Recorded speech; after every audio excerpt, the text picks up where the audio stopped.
एक आदमी अपनी बेटी के साथ घर पर टीवी देख रहा था, तभी उसकी माँ अचानक बाहर आ गई। वह अपनी नाइट शिफ्ट के लिए जा रही थी और अपने पति को नमस्ते कहने आई थी, जिससे उनके गहरे स्नेह का पता चलता है। जाते हुए माँ ने बच्ची को अपने पिता की बात सुनने की याद दिलाते हुए कहा कि वह काम पर जा रही है और शायद देर तक वापस न आए। जब उस आदमी ने देखा कि उसकी पत्नी अभी अभी गई है, तो वह दरवाजे पर कुछ देर तक उससे बातें करता रहा, लेकिन बाद में उसे पता चला कि यह सब दिखावा था। अपनी पत्नी को अलविदा कहने के बाद उसने धीरे से दरवाजा बंद कर लिया। जल्द ही वह आदमी बच्ची के पास पहुंच गया, उसे चूमने और गले लगाने लगा। उनकी आत्मीयता के भाव एक सामान्य पिता पुत्री के रिश्ते से कहीं बढ़कर लग रहे थे।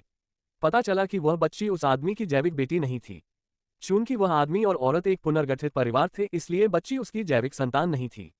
उस आदमी के मन में बच्ची के बारे में कुछ और ही विचार थे, और जल्द ही उसने अपना पूरा शरीर बच्ची के ऊपर रख दिया, यहाँ तक कि एक पैर उसके पैर पर रख दिया, और भी ज्यादा अंतरंगता की तलाश में। बाहरी दुनिया के प्रति बेहद संवेदनशील उस आदमी ने अचानक कुछ अजीब सी आवाजें सुनी और दौड़कर दरवाजे की तरफ गया। उसने दरवाजा खोला और जांच की, लेकिन कुछ गड़बड़ नहीं मिली। उसने जल्दी से दरवाजा बंद किया और फिर अपने कपड़े खोले, गर्मी का बहाना करते हुए, लेकिन असल में वह अपनी बेल्ट फिर से बांध रहा था। वह बच्ची के बगल में बैठ गया और उसका फायदा उठाता रहा। बच्ची इस सब से बेसुध सी लग रही थी।